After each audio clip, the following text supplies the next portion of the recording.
Shalom Uvracha, mes chers amis, nous sommes dans notre parashat Bamidbar avec les secrets de la Kabbalah et de la Torah. Cette fois-ci, on va être un petit peu plus soft et vous donner quelques explications intéressantes de la compréhension de l'emplacement des Juifs, des Béné Israël dans le désert. Il y a plusieurs choses qu'on ne comprend pas. Kodem Kol, comment ça se fait en premier? Comment ça se fait qu'il y avait un emplacement? Pourquoi on peut tout le Ham Israël, tous poser n'importe comment, chacun avec sa famille, et tout va bien, on avance doucement dans le désert. Comment ça se fait qu'il y avait le côté est, le côté ouest, le côté nord, le côté sud?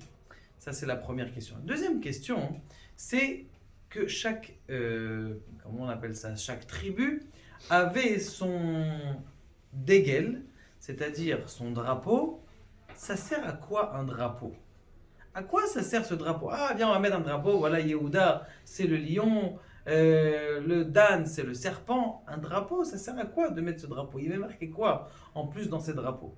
Donc, à quoi servent ces choses-là? C'est-à-dire, et les drapeaux et l'emplacement spécial qu'avait le peuple d'Israël dans le désert. Et est-ce que ça peut nous apprendre quelque chose dans notre vie de tous les jours et à quoi ça peut nous apporter?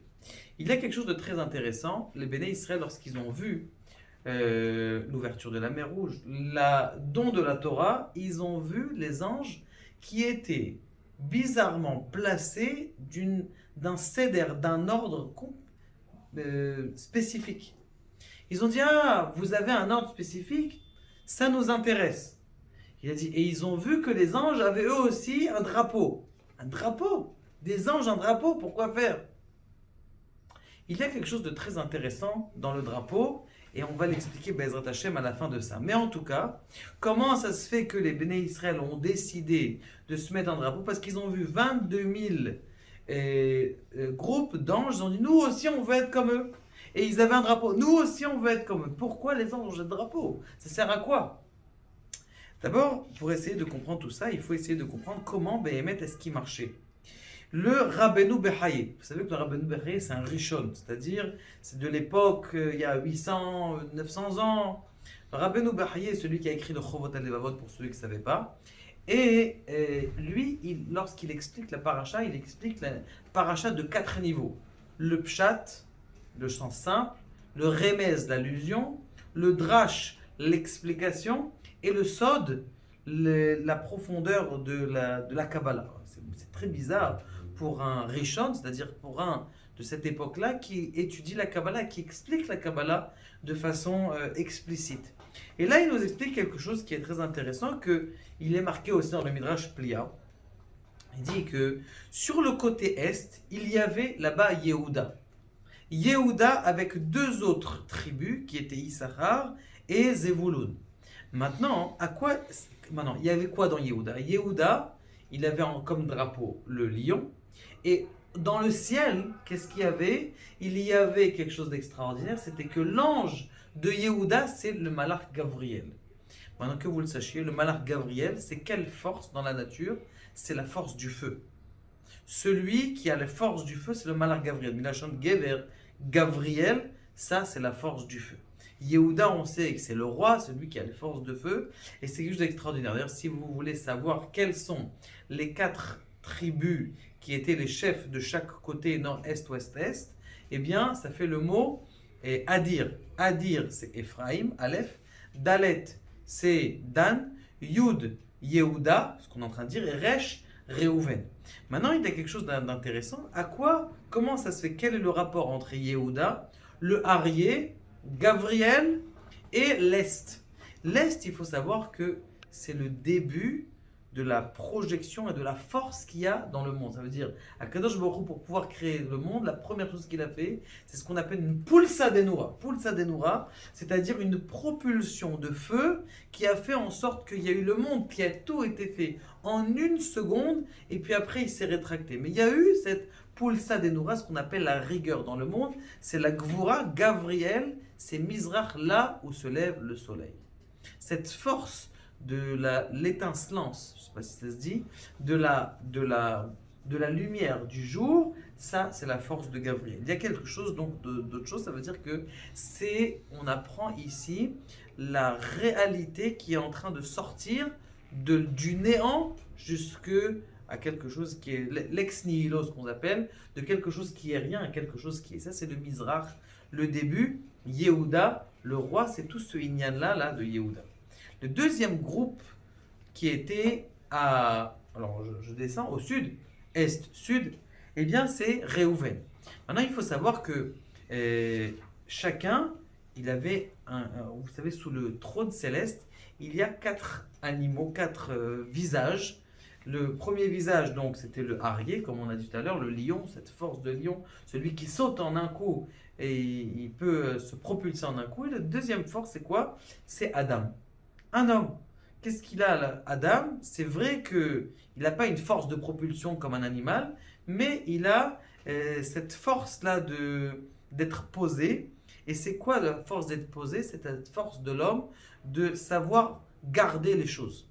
D'accord? D'ailleurs, on se prend la tête toujours avec nos mères. Qu'est-ce que tu gardes? Des vieilleries comme ça? Jette-les les meubles. Et tu gardes ce bibelot et ce bibelot. Et ça y est, c'est vieux, ça a pris la poussière. Il y a la jette. Justement, l'homme, il sait garder.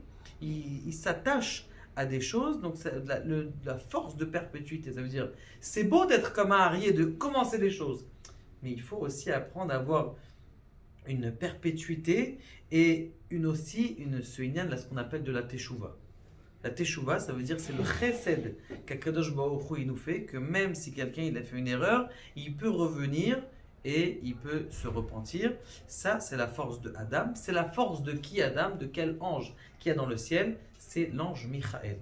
Michaël, ça fait référence aussi à quoi? À l'eau.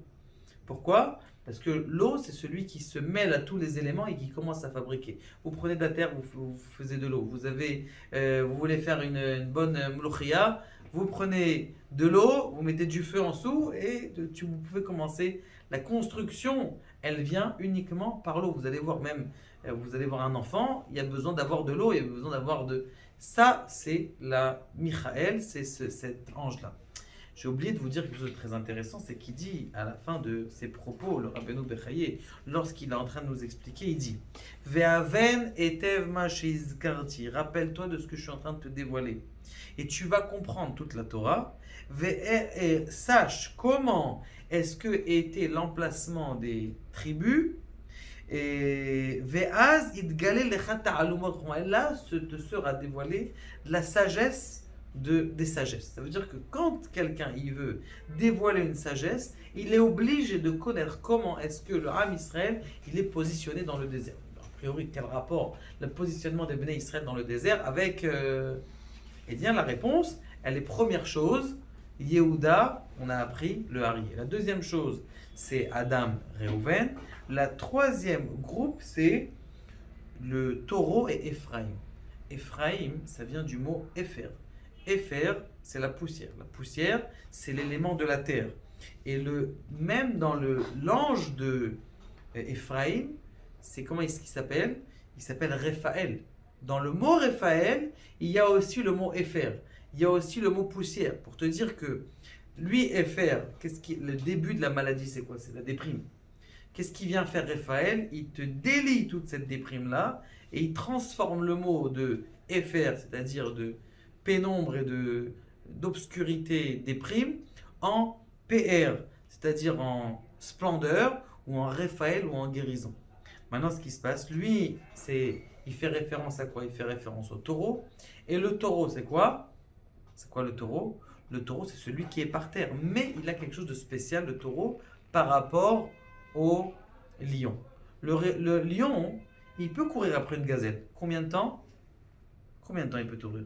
150 mètres. Après 150 mètres, il est épuisé. Il a besoin de 3 jours pour se reposer. C'est pour ça que l'antilope, d'ailleurs, elle arrive à se battre, à courir devant le lion. Parce que le lion, c'est vrai qu'il fait du 120 km/h. Mais la gazelle, elle fait que du 60 km/h. La force de la gazelle, c'est qu'elle peut courir des kilomètres et des kilomètres et des kilomètres à 60 km/h, 80 km/h. Mais le lion, lui, il peut faire une rapidité.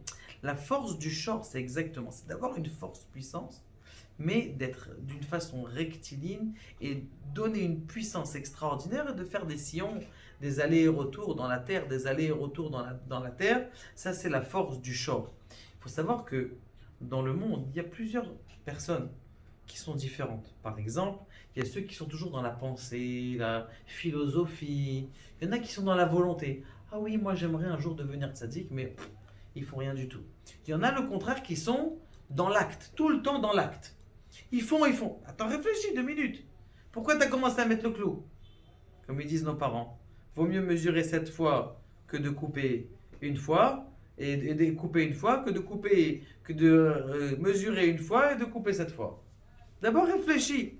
Il faut avoir justement tout ça. Le Ephraim, c'est celui qui est dans la terre. Il fait cette action-là. Il propulse cette action. Maintenant, cette action-là de Ephraim, c'est aussi la guérison. Parce que justement, la vraie guérison, c'est quoi? C'est la médecine préventive. Dire, au lieu de prendre 10 kilos de sucre, et puis après dire, attends, je vais prendre un truc, de la pénicilline. Pas de la pénicilline, je vais prendre l'insuline. Alors ce que tu fais, tu manges pas de sucre, tout simplement. Alors, tu fais attention de manger des choses qui sont en bonne santé, des fruits, des légumes. Et donc ça, c'est la force de Ephraim, comment on appelle ça, ce côté qui est le Ma'arav. Le Ma'arav, c'est là où se couche le soleil, d'accord, dans la mer en Israël, l'ouest se couche le soleil. Et donc justement, ça veut dire c'est la fin, c'est-à-dire la fin de la maladie et aussi la solution de la maladie. Comment s'appelle-t-il? Le Baal Shem Tov, il dit quand est-ce que quelqu'un est guéri? C'est quand il se sent totalement anéant en disant je suis dans tes mains Dieu. Quelqu'un qui s'est dit je suis Dieu dans tes mains, ça y est, c'est fini, la maladie elle s'en va. Mais Aïn Yavo Izri, Aïn c'est quoi? C'est le néant. D'où est-ce que vient mon aide? Eh bien tout simplement c'est du Ma'arav, du Aïn, de là où la personne elle se considère comme poussière et qu'elle pardonne tout le monde et qu'elle fait concession de tout. Le dernier côté c'est le côté nord. Le côté nord il est contre le Nécher. C'est quoi cet animal là? Le Nécher c'est un oiseau. Maintenant ce Nécher il est aussi Keneged Uriel. Alors on avait dit que là pour le premier c'était Arié, c'était Yehuda, c'était le feu. Après on a dit Michael, c'est comme Maïmlo. Raphaël, c'est la poussière. Et le dernier c'est quoi? C'est Uriel, c'est le vent. Le vent, or, avir, dans le mot Uriel, il y a le vent et c'est au nord. Maintenant il dit comme ça, le Machanedan, il avait 2 personnes. On dit que le plus bas de tous, le moins bien de toutes les tribus, c'est qui? C'est Dan. Et il était derrière. Maintenant, tu vas dire, c'est le moins bien. C'est bien d'être moins bien? Oui, des fois, c'est bien d'être moins bien. Parce que le fait que tu n'es pas bien, alors tu vas aider quelqu'un qui a encore plus que toi. Donc le fait de te sentir pas un grand, alors tu vas aider, tu vas ramener tous les éléments. D'ailleurs, Dan, c'était lui qui était à la fin du campement. Et quand quelqu'un il avait perdu quelque chose, il lui ramenait. Donc, ça veut dire aussi que quand quelqu'un il avait perdu son âme, il était marié avec n'importe qui et je ne sais qui, et en fin de compte, lui, il arrive à lui faire teshuva. Ça, c'est la force de qui? De Dan. Maintenant, quel rapport avec l'aigle? Il faut savoir que l'aigle, il a quelque chose de spécial. Tous les 10 ans, il est obligé de refaire ses plumes, parce que ses plumes, elles sont. Donc, qu'est-ce qu'il fait? Il monte dans le ciel. Il monte, il s'envole, il s'envole. Tellement il a chaud, il tombe d'une rapidité dans la mer, et toutes ses plumes, elles s'en vont. Il nage, et au fur et à mesure, ses plumes, elles repoussent, et des belles plumes pour 10 ans. Et il fait ça tous les 10 ans, et il vit jusqu'à 100 ans. Au bout de 100 ans, il monte tellement haut qu'il brûle et qu'il meurt. Ça, c'est la force du Nécher. Uriel, c'est la force du Nécher. Pour dire que, de même que Dan, c'est celui qui se détruit, la même chose, d'ailleurs, on sait très bien que c'est marqué Mitzafon Tipatar Araa.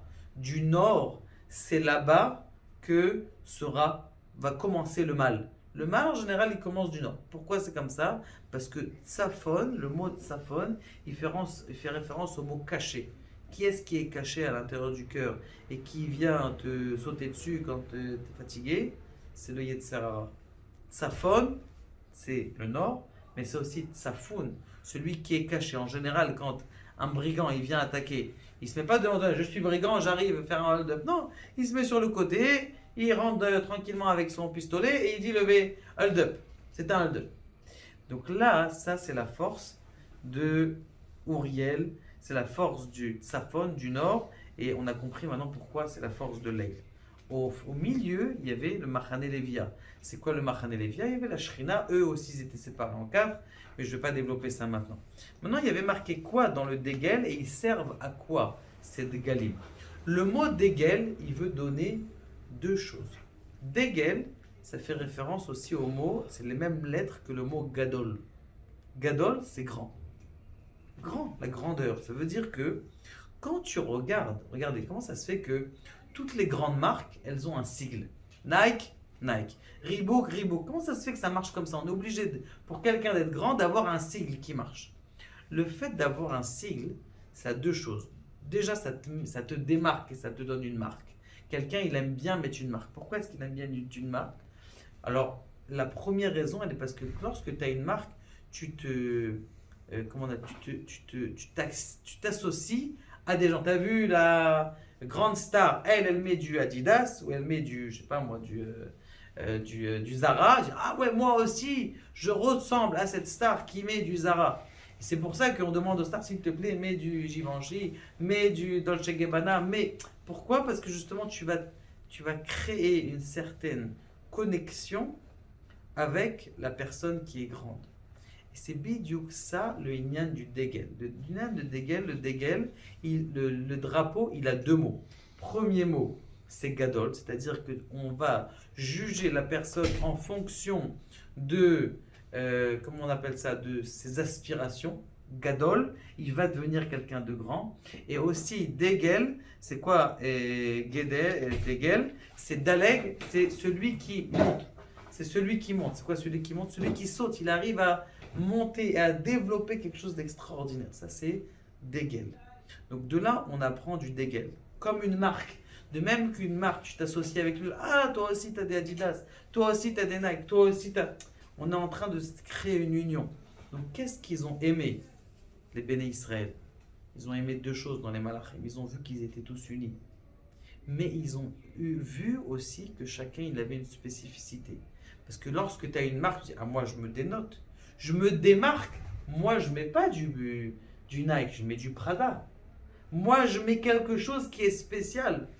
Donc, comment est-ce que je vais avoir une union? Parce que tu vas dire, lui, il met du Prada, lui, lui c'est Réhouven, lui, Shimon. Alors, on n'est tous pas unis. La réponse, c'est que c'est vrai qu'on n'est pas unis. Mais, parce qu'on va connaître nos spécificités. Mais, dans notre chose qu'on a à l'intérieur de spécial, eh bien, on va créer cette union de savoir que chacun, il a sa place et chacun, il a sa grandeur. On est gadol, ça c'est le dégel. Et c'est ça ce que les Béné Israël, ils ont voulu voir. Et ça, c'est le secret de toute la Torah. L'union et la spécificité. C'est pas parce qu'on est tous unis qu'on va tous mourir, chacun il s'écrase. Non, j'ai ma spécificité, mais je comprends que chacun, on a besoin de plein de facettes pour faire un beau tableau. C'est de quoi un beau tableau? C'est noir, c'est vert? Non, un beau tableau, il y a plein de couleurs. Et ça forme un beau tableau à l'intérieur. Ça, c'est la force de la façon de comment est-ce que les Béné Israël ils étaient posés à l'intérieur du Midbar. Et quand tu vas comprendre ça, tu vas comprendre toute la sagesse de la Torah. Baruch Adonai l'olam.